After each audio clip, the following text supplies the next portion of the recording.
تقریر و خطابت ان اہم چیزوں میں سے ہے جن کو ہر دور میں اہمیت و وقاعت حاصل رہی ہے۔ بسم اللہ الرحمن الرحیم۔ کوئی پوچھے تو کہہ دینا یہی مردی قدرت ہے، کوئی پوچھے تو کہہ دینا یہی مردی قدرت ہے۔ السلام علیکم ورحمۃ اللہ وبرکاتہ۔ الحمد للہ وحدہ والصلاة والسلام علی من لا نبی بعدہ، اما بعد فقد قال اللہ تعالی اعوذ باللہ من الشیطان الرجیم، بسم اللہ الرحمن الرحیم۔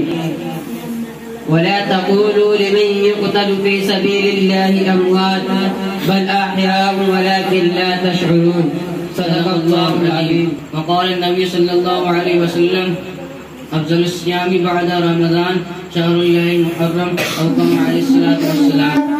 اللہ تعالیٰ نے قرآن پاک میں اشارہ اور جو لوگ اللہ کے راستے میں قتل ہو ان کو مردہ نہ کہو، دراصل وہ زندہ ہیں مگر تم کو ان کی زندگی کا احساس نہیں ہوتا۔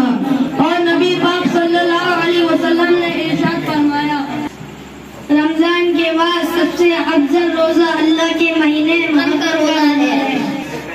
ماتم وہ کریں جو منکر ہوں، حیات شہداء کے ہم زندہ جاوید